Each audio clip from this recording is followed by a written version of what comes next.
একজন মুসলিমের জীবন এত সস্তা, একজন মুসলিমের জীবন এত মূল্যহীন যে একটা কর্পোরেশনসকে সার্ভ করার জন্য আমি ডাক্তার হব, ইঞ্জিনিয়ার হব, আমি যাই হব না কেন, দিন শেষে আমি আসলে আমার জীবনের কোনো স্পষ্ট লক্ষ্য, কোনো টার্গেট, কোনো সুস্পষ্ট উদ্দেশ্য আমি খুঁজে পাবো না। এটা মুসলমানের জীবন হতে পারে না।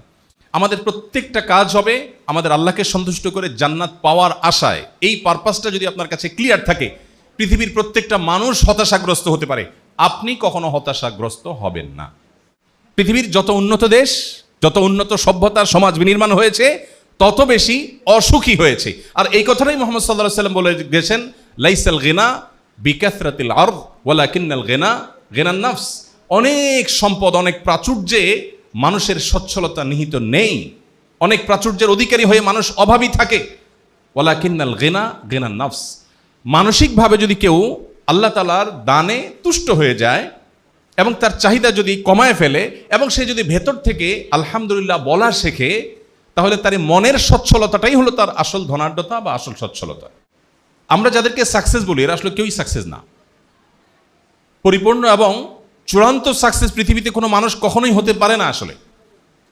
কারণ পৃথিবীর কোনো হাসির কোনো গ্যারান্টি নেই, পৃথিবীর কোনো কান্নার কোনো স্থায়িত্ব নেই। এখানে আজ যে লোকটি হাসছে, অচিরেই সে হয়তো কাঁদবে, কোনো ইস্যু তার জন্য অপেক্ষা করছে যেটা সে জানে না। আজ যে লোকটি কাঁদছে, সে অচিরেই হয়তো হাসবে, কোনো হাসির উপলক্ষ তার জন্য অপেক্ষা করছে। এই জন্য এখানকার সাকসেস না, এখানকার তথাকথিত ব্যর্থতাও চূড়ান্ত কোনো ব্যর্থতা নয়। একজন মুসলিমের সন্তান হিসেবে আমার জীবনের লক্ষ্য একেবারে স্পষ্ট এবং পরিষ্কার। আমি যদি জানতে চাই যে আমাদের সারা জীবনের প্রচেষ্টা, আপনারা এখন ইউনিভার্সিটিতে পড়াশোনা করছেন, আপনারা বিশ্ববিদ্যালয়ের এই পর্যায়ে আসতে গিয়ে যে স্ট্রাগলের মধ্য দিয়ে আপনারা এসেছেন, একেবারে যদি আমি পেছনে চলে যাই, শৈশবে আমাদের প্যারেন্টসরা আমাদেরকে একটা ভালো স্কুলে চান্স পাওয়ার জন্য যারপরনায় চেষ্টা করেছেন। কেন করেছেন? ভালো স্কুলে চান্সটা কেন পাওয়া দরকার? উত্তর নিশ্চয় আমাদের জানা আছে। ভালো স্কুলে চান্স কেন দরকার? ভালো পড়ালেখা হবে, ভালো রেজাল্ট হবে, হলে ভালো একটা কলেজে যাওয়া যাবে। এরপর ভালো কলেজের জন্য অনেক চেষ্টা করি আমরা, অনেক পরিশ্রম করি, জীবন একাকার করে ফেলি। ভালো কলেজে চান্স পাওয়ার পর আমরা ভালো ইউনিভার্সিটিতে যাওয়ার চেষ্টা করি। ইউনিভার্সিটিতে আসার পর সেখানেও যারপরনায় পরিশ্রম করে, মাথার ঘাম পায়ে ফেলে আমরা পড়াশোনা করে ভালো একজন গ্র্যাজুয়েট হওয়ার চেষ্টা করি, শিক্ষিত মানুষ হওয়ার চেষ্টা করি। উদ্দেশ্য কি? আমরা কেন এই কাজটা করি? আপনারা গ্র্যাজুয়েশন করছেন, উদ্দেশ্য কি আসলে? অ্যাকচুয়াল উদ্দেশ্য কি? জি, যে কোনো একজন বলেন। ভালো জব পাওয়ার জন্য। এক্সিলেন্ট, পারফেক্ট এবং সঠিক উত্তর। ভালো একটা জব পাওয়ার জন্য। ভালো জব পেলে কি হবে? ভালো একটা ফ্যামিলিতে বিয়ে করতে পারবেন, তাই না? এরপর ওই জব থেকে যে টাকাটা পাবেন, সেই টাকাটা দিয়ে নিজের ফ্যামিলি নিয়ে মোটামুটি ভালো একটা জীবন পার করে দিবেন, তাই না? তাহলে আপনার স্কুল, কলেজ, ইউনিভার্সিটি, ক্যারিয়ার বা চাকরি, এরপরে কি? চাকরির পরে কি? চাকরি যখন এন্ড হয়ে যাবে, অবসরে যাবেন, এরপরে কি? এরপরে কি? এরপরে মৃত্যুর অপেক্ষা, নাকি? মৃত্যুর অপেক্ষা, শেষ জীবন। তাহলে আমার লাইফের পারপাসটা কি দাঁড়ালো? একটু যদি আপনারা আমাকে হেল্প করেন। আমি স্কুলে চান্স পেয়েছি, পড়াশোনা করেছি, খুব কষ্ট করে পরীক্ষা দিয়েছি যাতে করে ভালো কলেজে যেতে পারি। কলেজ থেকে আমি চেষ্টা করেছি যে ভালো ভার্সিটিতে যাওয়ার জন্য, ভালো ভার্সিটি থেকে চেষ্টা করেছি ভালো জব পাওয়ার জন্য, ভালো জবও পেয়ে গেছি, বিয়ে শাদী হয়েছে, জবের টাকা দিয়ে ফ্যামিলি নিয়ে মোটামুটি চলেছি বেশ ভালো। এরপর আমার মৃত্যুর জন্য অপেক্ষা। তাহলে আমার লাইফের পারপাসটা অ্যাকচুয়ালি কি দাঁড়ালো? জি, না, মৃত্যুর জন্য অপেক্ষা তো অবধারিত অবলম্বন। আমি বলছি লাইফের পারপাসটা কি। আপনি পৃথিবীতে এই যে এত স্ট্রাগল করলেন, স্ট্রাগল করে আসলে কি অ্যাচিভ করলেন?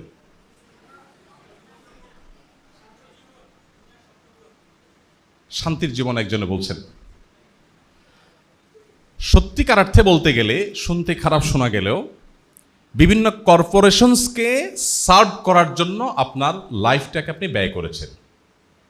আপনি বিভিন্ন ব্যবসা প্রতিষ্ঠান, বিভিন্ন কর্পোরেশনসের জাস্ট তাদের ব্র্যান্ড ভ্যালু বাড়াতে আপনি কাজ করেছেন। আপনাকে কিছু টাকা দিয়ে তারা পৃথিবীতে বেঁচে থাকার ব্যবস্থা করে দিয়েছে, কাউকে হয়তো খুব সাধারণভাবে, কাউকে খুব লাক্সারিয়াসভাবে। দিন শেষে আপনি আপনার বউ বাচ্চা, মা বাপ, ভাই বোন, ফ্যামিলি নিয়ে ভালোভাবে যেন টিকে থাকেন সেই ব্যবস্থাটা করেছে। আপনি আসলে, আপনি যখন জবে ঢুকবেন, আপনি যে রাতে ঘুমান সেটা কেন ঘুমান? জি, বিশ্রামের জন্য তো ঘুমান, এটা তো বুঝি আমরা। এই বিশ্রামটা না নিলে সমস্যা কি? রাতে আমরা আড্ডা মারলাম, কিন্তু সে আড্ডাটা না মেরে রাতে আমরা কেন ঘুমাই? সকালে অফিস করতে হবে সেজন্য। আমার ঘুমটা কর্পোরেশনসের জন্য। আমি গোসল টোসল করে ফ্রেশ জামা কাপড় পরি সকালে, কেন? কারণ আমার অফিসে যেতে হবে, সেখানে ফ্রেশনেস দরকার আছে। আমি খাওয়া দাওয়া করি, আমার এনার্জি হয় শরীরে, কেন? কারণ অফিসে আমার জব করতে হবে, সেখানে তাদেরকে আমার শ্রম দিতে হবে। তো আমাদের পুরো লাইফের পারপাসটা হলো অ্যাকচুয়ালি বিভিন্ন কর্পোরেশনসকে সার্ভ করা। তারা আমাদের জীবনের সমস্ত অর্জন দিয়ে, আমাদেরকে স্কুলে পড়াচ্ছে তাদের প্রয়োজনে, আমাদেরকে কলেজে পড়াচ্ছে, সিস্টেম ডেভেলপ করেছে কর্পোরেশনসগুলোর প্রয়োজনে। তাদের বিভিন্ন রকমের সার্ভ করার মানুষ দরকার, বিভিন্ন লেয়ারে লেয়ারে দরকার। পিএইচডি হোল্ডার, তাদেরকে দিয়ে একরকমের সার্ভিস নিবে। গ্রাজুয়েশন করা, তাদেরকে দিয়ে একরকমের সার্ভিস নিবে। আন্ডার গ্রাজুয়েশন যারা থাকবে তাদের নিয়ে আরেক রকমের সার্ভিস নিবে। দিন শেষে আমরা সবাই মিলে পানি ঢালছি কিছু কর্পোরেশনসের গোড়ায়। তারা আমাদেরকে শুধু কিছু টাকা দিচ্ছে ফ্যামিলি নিয়ে বেঁচে থাকবার জন্য। তাহলে আমার হোল লাইফের পারপাস হলো, আমি মূলত বিশেষ কোনো কর্পোরেশনসকে, কোনো শিল্প প্রতিষ্ঠানকে, সরকারি বেসরকারি কোনো অথরিটিকে, কোনো বডিকে, কোনো ব্র্যান্ডকে আমি আসলে সার্ভ করছি, এবং সার্ভের বিনিময়টি কি পাচ্ছি? জীবনটাকে বাঁচিয়ে রাখা। একসময় জাপানে, ফ্রান্সে, পৃথিবীর অনেক দেশে আপনারা জানেন যে অবকাঠামোগত উন্নয়ন, রেল লাইন নির্মাণ, দুর্গম পথে রেল লাইন নির্মাণ করতে হলে জাহাজে ভর্তি করে আফ্রিকান লোকগুলোকে নিয়ে আসা হতো, কৃতদাসদেরকে নিয়ে আসা হতো, তাদেরকে দিয়ে কাজ করানো হতো। বিনিময়ে তাদেরকে একটু খাবার দেয়া হতো বেঁচে থাকার জন্য। কেউ যদি কাজের জন্য অনুপযুক্ত হতো, তাকে শুট করে মেরে ফেলা হতো, কারণ তার আর বেঁচে থাকার কোনো দরকার নাই। এভাবে পৃথিবীর বহু সভ্যতার বিনির্মাণ হয়েছে, তথাকথিত সভ্যতার বিনির্মাণ হয়েছে, বহু শহর নগর বেড়ে উঠেছে। এটা আপনারা আমার চাইতে অনেক ভালো জানেন। পার্থক্য এটুকু যে এখন আর তাদের মতো ওই রকম সামান্য একটু খাবার দিয়ে বাঁচিয়ে রাখা হয় না। এখন তার চাইতে ভালো বেশ একটা হ্যান্ডসাম অ্যামাউন্ট অফ স্যালারি আমাকে দেওয়া হয় আমার টিকে থাকার জন্য।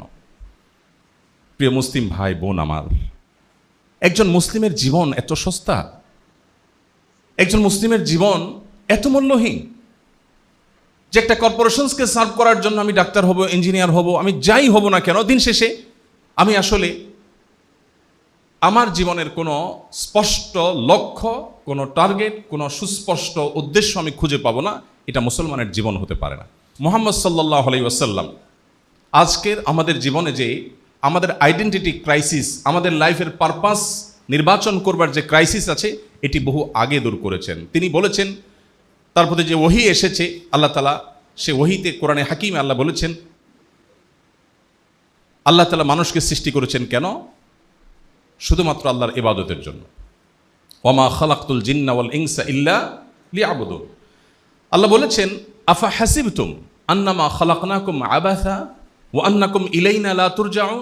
তোমরা কি মনে করেছো যে তোমাদেরকে অহেতুক সৃষ্টি করা হয়েছে? একটু রঙ্গ তামাশা করলে, যৌবনটাকে হেয়ালিপনার মধ্য দিয়ে কাটিয়ে দিলে, এরপর তোমরা শেষ হয়ে যাবে মাটির সাথে মিশে, আমার কাছে আর ফেরত আসতে হবে না, জীবনের পাই পাই করে হিসাবদিহি করতে হবে না। এরকম অনর্থক তোমাদের লাইফটা, এমনটি মনে করে বসে আছো? কোরআন বারবার করে আমাদেরকে সে প্রশ্ন রেখেছে।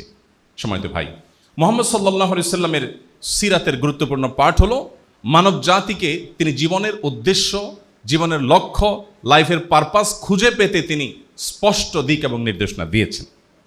আজ আমরা যারা নিজেদেরকে মুসলিম দাবি করি, দুর্ভাগ্যজনকভাবে আমাদের লাইফের সেরকম কোনো পারপাস আমরা খুঁজে পাই না। আমরা আসলে কেন বেঁচে আছি, কেন বেঁচে আছি? আমি ভাই যত বড় হ্যান্ডসাম স্যালারি পাই না কেন, দিন শেষে এটা দিয়ে তো আমি সারভাইভ করছি, আমি তো টিকে থাকছি। কেউ হয়তো সাধারণ বাসা বাড়িতে, কেউ অনেক লাক্সারিয়াস বাসা বাড়িতে, কেউ সাধারণ গাড়িতে, কেউ হয়তো খুব দামি গাড়িতে। দিন শেষে তো আমি টিকিয়ে রাখছি নিজেকে। এই টিকিয়ে রাখাটা কিসের জন্য? সে উত্তরই মোহাম্মদ সাল্লাল্লাহু আলাইহি সাল্লাম আমাদেরকে দিয়েছে। এই উত্তরটি যদি আমরা আমাদের মাথায় সেট করে ফেলতে পারি যে আমি আসলে আল্লাহর দাসত্ব করব, আল্লাহর গোলামি করব, তাহলে সেক্ষেত্রে আমি কর্পোরেশনসের চাকরি করেও আমার লাইফের পারপাস একেবারে ক্লিয়ার, স্পষ্ট এবং আমার পরিতৃপ্ত হওয়ার মতো পারপাস আমি ঠিক করতে পারি। আমি হয়তো কর্পোরেশনসে যাচ্ছি, আমি হয়তো সরকারি বেসরকারি কোনো চাকরিতে যাচ্ছি, কোনো ব্যবসা প্রতিষ্ঠানে আমি চাকরি করছি, কোনো একটা ব্র্যান্ডে আমি হয়তো কাজ করছি। আমি যে স্যালারি পাচ্ছি, তাদেরকে যে সময় দিচ্ছি, এটা দিয়ে আমার জীবনটাকে আমি বাঁচিয়ে রাখছি। উদ্দেশ্য আল্লাহর ইবাদত করব, আল্লাহর দাসত্ব করব, মানুষের সেবা করব, মানুষ উপকার করব। আল্লাহ তাআলা তাতে সন্তুষ্ট হবেন, বিনিময়ে আমাকে জান্নাত দিবেন। একবারে স্পষ্ট এবং ক্লিয়ার একটা লক্ষ্য মুসলিম যুবক, মুসলিম যুবতী, মুসলিম পুরুষ, মুসলিম নারী, তাদেরকে আল্লাহ রাব্বুল আলামিন দিয়েছে। এই উত্তর, লাইফের পারপাসটা কি, এই প্রশ্নের উত্তর একজন মুসলিম ছাড়া পৃথিবীর আর কোনো মানুষ, আল্লাহর কাছে নিজেকে সারেন্ডার করা ছাড়া কোনো মানুষ এর পরিষ্কার এবং কনভিন্সিং কোনো আনসার কেউ দিতে পারবে না। সময় তো বুঝছি, আজ আমাদের লাইফের পারপাসটা যেহেতু আল্লাহর দাসত্ব করা, এটা আমরা নির্ধারণ করতে পারিনি, অনেকে জানিও না ভালো করে যে আমি কেন বেঁচে আছি। বেঁচে থাকাটাই যদি উদ্দেশ্য হয়, তাহলে তো অন্য 10টা পশু প্রাণীর সাথে, অন্য পশু পাখির সাথে, প্রাণীর সাথে আমার কোনো পার্থক্য থাকলো না। সেও শুধুমাত্র বেঁচে থাকছে, মরে যাচ্ছে, মাটির সাথে মিশে যাচ্ছে, আমিও তাই। হ্যাঁ, অনেকে হয়তো বলবেন না আমি বেঁচে আছি মানুষের সেবা করার জন্য। ভালো কথা, মানুষের সেবা করে কী লাভ হবে? বলে মানসিক শান্তি হবে, আরও ভালো কথা। প্রশ্ন হলো, মানুষের সেবা করতে চাইলেই কি সবাই করতে পারে? কত মানুষ কত স্বপ্ন নিয়ে পড়াশোনা করে, গ্র্যাজুয়েশন করে, ভালো জায়গায় যেতে চায়, কতজন পলিটিক্স করে, জনসেবা করবে, জীবনে একবারও কোনো একটা নির্বাচনে ভালো করে জিততে পারে না, বেচারা দুনিয়া থেকে চলে যায়। তার সান্ত্বনার কোনো জায়গা আছে? বাট একজন মুসলমান হিসেবে যদি আমি বলি আমি মানব সেবা করি, আর যাই করি দিন শেষে আমি আল্লাহকে সন্তুষ্ট করি, যেহেতু মানব সেবার নির্দেশও আল্লাহই দিয়েছেন, সো সেটা করে আমি আল্লাহর কাছ থেকে রিওয়ার্ড পেতে চাই, এই নিয়ত যদি কারোর মধ্যে থাকে, আর সে যদি সেটা করতে নাও পারে, আল্লাহ তাআলা সওয়াব তো দিবেন না নিশ্চয়ই। যে তুমি তো চাইছো মানুষের সেবা করতে, কিন্তু তুমি তো পারো নাই সামহাও। তুমি একটা চেয়ারে বসছো, বাট সবাই দুর্নীতিবাজ, তোমাকে কাজ করতে দেয় নাই, তো তুমি তো ভালো কাজ করতে পারো না, তাহলে সওয়াব পাবা না, এরকম? নবী করিম সাল্লাল্লাহু আলাইহি সাল্লাম বলেছেন, মান হাম্মা বিহাসানাতিন ওয়া লাম ইয়ামালহা, যে ব্যক্তি কোনো ভালো কাজ করবার সংকল্প করেছে আল্লাহর কাছ থেকে সওয়াব পাওয়ার আশায়, এরপর সে যদি সে কাজটা করতে নাও পারে, আল্লাহ তাকে পরিপূর্ণভাবে সওয়াব দিয়ে দেন। সো ইমানদারের লাইফের পারপাস যদি ক্লিয়ার থাকে, তাহলে তার অবস্থা হলো হাতির মতো, মরলেও লাখ, বাঁচলেও লাখ। সম্মানিত উপস্থিতি, আমি আপনাদেরকে উদাত্ত আহ্বান রাখতে চাই, মুহাম্মদ সাল্লাল্লাহু আলাইহি সাল্লামের সিরাত থেকে আমাদের লাইফের পারপাসটা যেন আমরা ক্লিয়ার করে ফেলি। আমরা বেঁচে থাকবো আমাদের আল্লাহকে খুশি করবার জন্য, আমাদের প্রত্যেকটা কাজ হবে আমাদের আল্লাহকে সন্তুষ্ট করে জান্নাত পাওয়ার আশায়। এই পারপাসটা যদি আপনার কাছে ক্লিয়ার থাকে, পৃথিবীর প্রত্যেকটা মানুষ হতাশাগ্রস্ত হতে পারে, আপনি কখনো হতাশাগ্রস্ত হবেন না। বিশ্ব স্বাস্থ্য সংস্থা বলছে 2030 সালে পৃথিবীর সবচেয়ে বড় রোগে পরিণত হবে ডিপ্রেশন, ফ্রাস্ট্রেশন, হতাশা। পৃথিবীতে মানুষ যত উন্নত হয়, মানুষের মানসিক শান্তি তত বাড়ার কথা, কিন্তু বাস্তবতা হলো হুবহু তার উল্টো। আপনি যদি আস্তে আস্তে আমাদের একেবারে গ্রামাঞ্চলে চলে যান, গ্রামের খেটে খাওয়া মানুষজনকে যদি বলেন কেমন আছেন, দেখবেন যাই থাকুক একবারে অকৃত্রিম একটা হাসি দিয়ে বলবে আলহামদুলিল্লাহ, খুব ভালো আছে সে। ডিপ্রেশন বা হতাশা, দুশ্চিন্তা, এগুলোর কথা আলাপ করতে গেলে দেখবেন যে তারা হয়তো সন্দেহের মধ্যে পড়ে যাবে, এটা আবার কি জিনিস, কি দিয়া খায়, সন্দেহে পড়ে যাবে যে এটা আবার কি জিনিস। বাট আপনি দেখেন গ্রাজুয়ালি যারাই যতটুকু তথাকথিত ডেভেলপড হয়েছে গোটা পৃথিবীতে, আপনি দেখেন, আপনি শুধু আত্মহত্যার হার দেখেন, তাহলেই হবে, আর কিছু লাগবে না। পৃথিবীর যত উন্নত দেশ, যত উন্নত সভ্যতার সমাজ বিনির্মাণ হয়েছে, তত বেশি অসুখী হয়েছে। আর এই কথাটাই মুহাম্মদ সাল্লাল্লাহু আলাইহি সাল্লাম বলে গেছেন, লাইসাল গিনা বিকাসরাতিল আরদ ওয়ালাকিন্নাল গিনা গিনান নাফস। অনেক সম্পদ, অনেক প্রাচুর্যে মানুষের সচ্ছলতা নিহিত নেই। অনেক প্রাচুর্যের অধিকারী হয়ে মানুষ অভাবী থাকে, ওয়ালাকিন্নাল গিনা গিনান নাফস। মানসিকভাবে যদি কেউ আল্লাহ তাআলার দানে তুষ্ট হয়ে যায় এবং তার চাহিদা যদি কমায় ফেলে এবং সে যদি ভেতর থেকে আলহামদুলিল্লাহ বলা শেখে, তাহলে তার এই মনের সচ্ছলতাটাই হলো তার আসল ধনাঢ্যতা বা আসল সচ্ছলতা। সম্মানিত উপস্থিতি, আজ আমাদের লাইফের এই পারপাসটা ক্লিয়ার না থাকার ফলশ্রুতিতে বস্তুবাদী এবং পুঁজিবাদী এই সমাজ আমাদেরকে শিখিয়েছে যেই কোনোভাবে টাকা পয়সা কামাই করতে হবে, যে কোনোভাবে একটা অবস্থান ক্রিয়েট করতে হবে। যদি হয় তাহলে সমাজের মানুষ তাকে সাকসেস বা সফল বলবে। কিভাবে করেছে, কোন পথে সে এই টাকা উপার্জন করেছে, কিভাবে সে এই পর্যন্ত এসেছে, সেটা দেখা দেখি দরকার নাই। কোনোভাবে একটা ভালো জায়গায় চলে গেলেই তাকে আমাদের সমাজের মানুষ ওয়েলকাম করে, সাকসেস মানুষ বলে। বাহ, ঢাকা শহরে এসেছিল, যাওয়ার লঞ্চের ভাড়াও ছিল না, বাসের সিটের ভাড়াও ছিল না, ঝুলে ঝুলে এসেছে, এখন কোটি কোটি টাকার মালিক। What is success? জীবনের সফলতা কাকে বলে? অমুককে দেখলে বুঝতে হয়। কিভাবে করেছেন, কোন পথে করেছেন, ডাজ নট ম্যাটার। তো এইরকম সমাজ ব্যবস্থা বিনির্মাণ, এটা মুহাম্মদ সাল্লাল্লাহু আলাইহি সাল্লামের আদর্শের পরিপন্থী। মুহাম্মদ সাল্লাল্লাহু আলাইহি সাল্লাম আমাদেরকে যে জীবনের লক্ষ্য বাতলে দিয়েছেন, সেটাকে যদি আমরা মাথায় রাখি, তাহলে সেক্ষেত্রে আমাদের মধ্যে এই অসৎ উপায়ে সম্পদের পাহাড় গড়ে তোলাকে আমরা কখনো সাকসেস হিসাবে বিবেচনা করব না। আজ সিদ্ধান্ত এসেছে গোটা বিশ্বের মানুষকে পথনির্দেশ করবার জন্য মুহাম্মদ সাল্লাল্লাহু আলাইহি সাল্লামের অনুসারী দাবিদার আমরা যেন মুহাম্মদ সাল্লাল্লাহু আলাইহি সাল্লামের আদর্শে অনুপ্রাণিত হয়ে আমরা এমন জীবন গঠন করি যে জীবনে সততা, সত্যবাদিতা, ন্যায়নিষ্ঠা এগুলোরই মূল্য হবে এবং এগুলোকেই গুরুত্ব দেওয়া হবে। সমাজের সবাই কি বললো সেটা দেখার দরকার না, আমি সৎ কিনা সে জিনিসটা আমরা দেখব। আপনি পরীক্ষায় ভালো ফলাফল করছেন কিনা এটা সবাই দেখতে চায়। আপনি চেষ্টা করেছেন কিন্তু ভালো ফলাফল হয়নি, আপনাকে কেউ অ্যাপ্রিসিয়েট করবে না। আমাদের সমাজের অবস্থা এরকম না?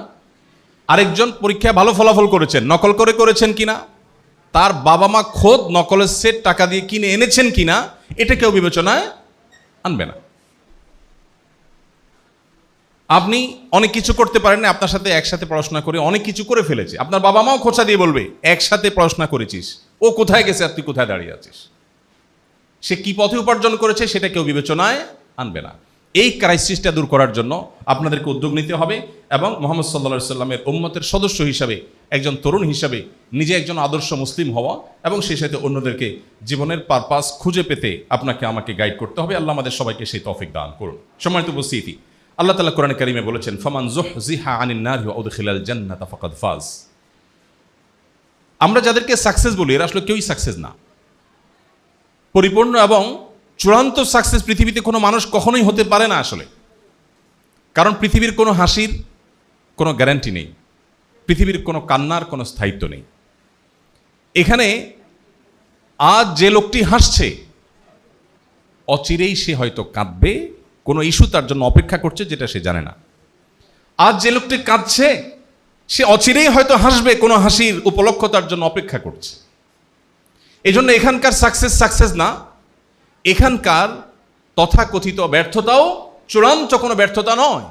আল্লাহ কোরআনে বলেছেন, ফামান যুহজিহা আনিন নারি ওয়া উদখিলাল জান্নাহ, যাকে জাহান্নাম থেকে দূরে সরিয়ে দেওয়া হবে, কিয়ামতে ফয়সালা শোনানো হবে, অমুকের সন্তান অমুক এলাকার অধিবাসী, সে জাহান্নাম থেকে মুক্ত, ওয়া উদখিলাল জান্নাহ, এবং সে জান্নাতি। এই সুসংবাদ যেদিন মানুষ শুনতে পাবে সে চূড়ান্ত সাকসেস হবে। এরপরে আর কখনো ব্যর্থতার কোনো গ্লানি তাকে স্পর্শ করবে না। পৃথিবীর সবচেয়ে লোভনীয় আসনে আপনি চলে গেলেন, সেটা কি স্থায়ী? আর কিছু না হোক মৃত্যু তো কেড়ে নিবেই, আর এর বাইরে তো বহু ব্যর্থতা আছেই। অতএব চূড়ান্ত সাকসেস যদি কেউ হতে চায়, স্থায়ী হাসি যদি কেউ হাসতে চায়, সকল প্রকার গ্লানি, সকল প্রকার ডিপ্রেশন, সকল প্রকার দুশ্চিন্তা, সকল প্রকার ফ্রাস্ট্রেশন থেকে যদি কেউ বাঁচতে চায়, তাহলে তার একমাত্র পথ হলো আল্লাহ রাব্বুল আলামিনের গোলামি, মুহাম্মদ সাল্লাল্লাহু আলাইহি সাল্লামের আদর্শকে নিজের আদর্শ হিসেবে গ্রহণ করা। এই ব্যক্তি সম্পর্কে নবীজি বলেছেন, আজাবান লি আমরিল মুমিন ইন্না আমরাহু কুল্লাহু খায়র। ইমানদারের পুরো জীবনটা অদ্ভুত, তার পুরো জীবনটাই কল্যাণে ভরা। ইন আসাবাহু খায়রুন, ইমানদারের জীবনে যদি কোনো ভালো অ্যাচিভমেন্ট হয়, শাকারা, সে আল্লাহকে শুকরিয়া জানায়।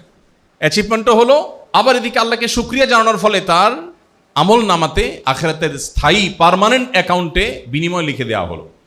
ওয়াইন আসাবাহু শাররুন, তার জীবনে যদি কোনো বিপদ এসে তাকে স্পর্শ করে, সবরা, সে আল্লাহকে খুশি করার জন্য ধৈর্য ধারণ করে, ফাকানা খায়রাল্লাহ, সেটাও তার জন্য কল্যাণ বয়ে আনে। তার সুখেও তার কল্যাণ, তার দুঃখেও সে সওয়াব পাচ্ছে, কল্যাণ অধিকারী হচ্ছে। সম্মানিত উপস্থিতি, এজন্য আমরা যদি পৃথিবীতে সুখী হতে চাই এবং আমাদের লাইফের পারপাস যদি আমরা খুঁজে পেতে চাই, মুহাম্মদ সাল্লাল্লাহু আলাইহি সাল্লামকে আমাদেরকে পাঠ এবং পুনর্পাঠ করতে হবে। আমার আগে ডক্টর মোহাম্মদ সাইফুল্লাহ হাফিজাহুল্লাহ অত্যন্ত যথার্থই বলেছেন, আমাদের অবস্থা হলো রবিউল আউয়াল এলে তোমারই গান গাই, রবিউল আউয়াল গেলে তোমায় ভুলে যাই। এটা তো মুসলিমের আদর্শ হতে পারে না, মুহাম্মদ সাল্লাল্লাহু আলাইহি সাল্লামের আদর্শ হতে পারে না। আমাদের কাছে প্রশ্ন দেয় মানুষ, হুজুর রবিউল আউয়ালের আমল কি? 12 মাসের আমল জানতে চায় না মানুষ, রবিউল আউয়ালের আমল জানতে চায়। প্রিয় ভাইরা আমার, মুহাম্মদ সাল্লাল্লাহু আলাইহি সাল্লামকে আমাদের জানা প্রয়োজন। সেজন্য একটি সেমিনার নয়, একটি সেশন নয়, একটি আয়োজন নয়, সেজন্য প্রয়োজন একটি ছোট সিদ্ধান্ত। আমি আমার লাইফ, আমি আমার জীবন, এটা কিভাবে নির্বাহ করব, কিভাবে পরিচালনা করব, আমি সেটা কোথা থেকে গ্রহণ করব। এই সিদ্ধান্ত যদি আপনি নিতে পারেন এবং মুহাম্মদ সাল্লাল্লাহু আলাইহি সাল্লামকে আপনি সত্যি আপনার আদর্শ হিসাবে ভেতর থেকে ধারণ করে সত্যিকারের মুসলিম হয়ে উঠতে পারেন, তাহলে তাকে আপনার শুরু থেকে শেষ পর্যন্ত জানতে হবে। আমি জানি না আমার এখানে কোনো অমুসলিম বন্ধুরা আছেন কিনা। শুধু মুসলিম কেন, আমি বিভিন্ন জায়গায় বারবার একই কথা বলার চেষ্টা করি। আপনি যদি আপনার জীবনে সফল হতে চান, যেটাকে আপনি আক্ষরিক অর্থে সফলতা বলেন, সে অর্থেও যদি সফল হতে চান, তাহলে মুহাম্মদ সাল্লাল্লাহু আলাইহি সাল্লামকে পাঠ পুনর্পাঠ আপনাকে করতেই হবে। যদি আপনি সত্যানুসন্ধানী মানুষ হয়ে থাকেন, হন আপনি মুসলিম কিংবা অমুসলিম, হন আপনি কোনো ধর্মে অবিশ্বাসী মানুষ। কারণ পৃথিবীর ইতিহাসে এমন আরেকটি মানুষ আপনি খুঁজে বের করাটা কঠিন হবে, যে মানুষ পৃথিবীতে এসেছেন বিপদ মাথায় নিয়ে। বিপদ মাথায় নিয়ে মুহাম্মদ সাল্লাল্লাহু আলাইহি সাল্লাম যখন পৃথিবীর আলো দেখেছেন, তার আগেই মাতৃগর্ভে থাকাকালীন সময়ে তার বাবাকে তিনি হারিয়েছেন। পৃথিবীর আলো দেখতে না দেখতেই নিজের মমতাময়ী মাকে হারিয়েছেন। এখনো মায়ের বুকের দুধ পান করার সুযোগ লাভ করেননি পুরোপুরি, তার আগেই মাকে হারিয়েছেন। মা মারা গেছেন, আল্লাহ মাকে নিয়ে গেছেন। এরপরে তার একমাত্র অভিভাবকত্বের দায়িত্ব পালনকারী দাদা আব্দুল মুত্তালিবের স্নেহের পরশে কোনো মতে বাবা মায়ের বিদায়ের ব্যথাটা, বাবা মা বিয়োগের ব্যথাটা দূর করবার ন্যূনতম চেষ্টা করছিলেন। আর ঠিক সেই মুহূর্তে আল্লাহ তাআলা দাদা আব্দুল মুত্তালিবকেও নিয়ে গেলেন। জীবনের সবচেয়ে কঠিন বছর, যেটিকে আমুল হুজন বলা হয়, সেই বছর তার দুজন সহযোগী, যারা তাকে সবচেয়ে বেশি টেক কেয়ার করেছে তার কঠিন সময়ে, ভেতর থেকে তার স্ত্রী খাদিজা রাদিয়াল্লাহু তাআলা আনহা আর বাহির থেকে চাচা আবু তালেব, দুজনকে একই বছর একই সাথে আল্লাহ তাআলা তুলে নিয়ে গেলেন। শুরু হলো নির্যাতনের স্টিম রোলার, যার চেহারার দিকে চোখ তুলে তাকাবার শক্তি সামর্থ্য কারোর ছিল না। কুরাইশের এরকম সম্ভ্রান্ত ফ্যামিলির এরকম আল আমিন উপাধি দেওয়া মানুষগুলো, তারাই তার নুরানি চেহারার উপর থুতু নিক্ষেপ করে দিল, তারাই তাকে ফিজিক্যালি আক্রমণ করলো। মুহাম্মদ সাল্লাল্লাহু আলাইহি সাল্লাম এক আল্লাহর ইবাদত এবং দাসত্বের লাইফ এবং জীবনের পারপাস খুঁজে পেতে সাহায্য করতে এসেছিলেন এবং তিনি সে কাজটা করছিলেন। তখন তাকে এমন নির্যাতন করা হলো যে নিজের মাতৃভূমি, যে মাতৃভূমিতে তার রাজত্ব করার কথা, সবচেয়ে সম্ভ্রান্ত ফ্যামিলির সন্তান হিসাবে, সবচেয়ে বিশ্বস্ত মানুষ হিসাবে, সবচেয়ে সৎ, সবচেয়ে ভালো মানুষ হিসাবে গোটা মক্কার মানুষেরা যাকে স্বীকৃতি দিয়েছে, সেই মানুষটাকে তার নিজের মাতৃভূমি থেকে বের হয়ে যেতে বাধ্য করে দিয়েছে। মদিনার মানুষ তাকে ওয়েলকাম করলো। মদিনায় গিয়ে বোধহয় এই বুঝি একটু শান্তিতে ঘুমাবেন, কিন্তু না, তার জীবনের এমন একটি বছর অতিবাহিত হয় নাই যেই বছরে তার উপরে কোনো আগ্রাসন চাপিয়ে দেওয়া হয় নাই, কোনো যুদ্ধ চাপিয়ে দেওয়া হয় নাই, কোনো তকমাকা দেওয়া হয় নাই, কোনো বদনাম করা হয় নাই, তাকে চাপিয়ে দেওয়া হয় নাই, কোণঠাসা করার চেষ্টা করা হয়নি। এমন একটি বছর তার জীবনে ছিল না। কখনো বদর, কখনো উহুদ, কখনো খন্দক, কখনো তাবুক, একের পর এক যুদ্ধ তাকে চাপিয়ে দেওয়া হয়েছে। সম্মানিত উপস্থিতি, একদিকে মক্কার মুশরিকদের ষড়যন্ত্র, শত্রুতা, অপরদিকে মদিনার ইহুদিদের ষড়যন্ত্র, অপরদিকে বেদুইনদের যে দুষ্টমি, সবগুলোকে ওভারকাম করে, সবগুলো বাধা পেরিয়ে নিজের মাতৃভূমিকে আবার অনেকটা রক্তপাতহীনভাবে জয় করে তার আদর্শকে পৃথিবীর সবচেয়ে শ্রেষ্ঠতম আদর্শ হিসাবে বাস্তবায়ন করে গোটা পৃথিবীর অর্ধেক পৃথিবীর শাসন ভার তার খলিফাদের হাতে অনেকটা অর্পণ করে দিয়ে হাসি মুখে দুনিয়া থেকে চলে গেছেন।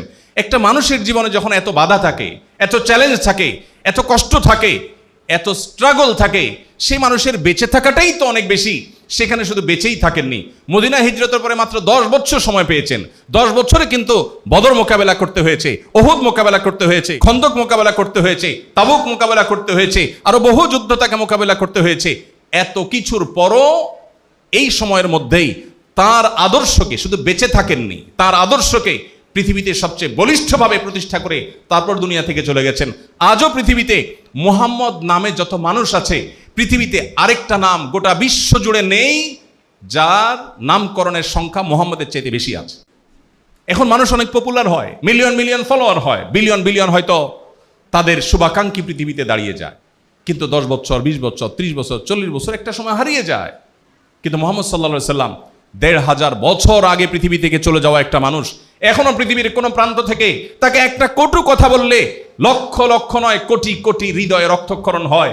এখনো যদি আপনি মাত্র 200 বছর আগের কোনো শাসক, জনপ্রিয় পলিটিশিয়ান, কোনো ভালো লেখক, গবেষক, কোনো সমাজসেবক, কোনো মানুষ তাকে যদি গুলিস্তানে মনে দাঁড়িয়ে তার 14 গোষ্ঠীকে যদি কেউ নিন্দামন্দ করে, খারাপ কথা বলে, একটি মানুষও ভ্রুক্ষেপ করেও তাকাবে না। মানুষের সমস্ত জনপ্রিয়তা, সকল গ্রহণযোগ্যতা আস্তে আস্তে মিশে যায় বাতাসের সাথে, কালের সাথে।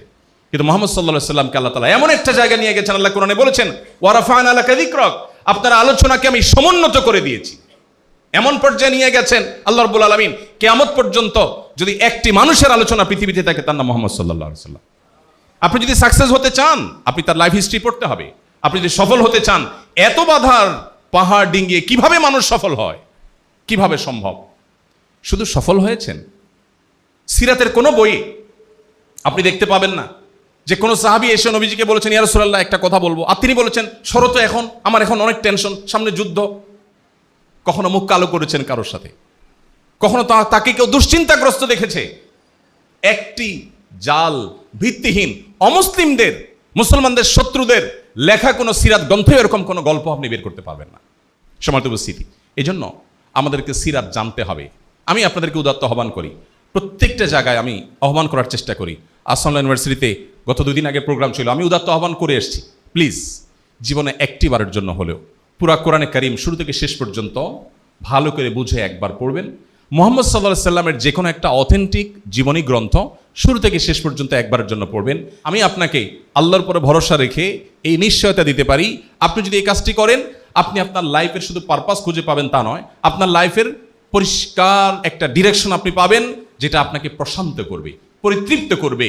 আপনি ভয়াবহ দুঃখের সাগরে, সমুদ্রে নিমজ্জিত থেকেও আপনি জান্নাতি সুখ অনুভব করবেন যদি আপনি মুহাম্মদ সাল্লাল্লাহু আলাইহি সাল্লামের জীবনীকে রপ্ত করতে পারেন। এজন্য কোনো সেমিনার নয়, কোনো আলোচনা নয়, কোনো 1-2 ঘন্টার বক্তব্য নয়, আমাদেরকে সিদ্ধান্ত নিতে হবে মুহাম্মদ সাল্লাল্লাহু আলাইহি সাল্লামকে জানার জন্য। আজকের এই সেমিনার থেকে আমরা সেই সিদ্ধান্তটা গ্রহণ করি। আল্লাহ আমাদের সবাইকে সেই তৌফিক দান করুন।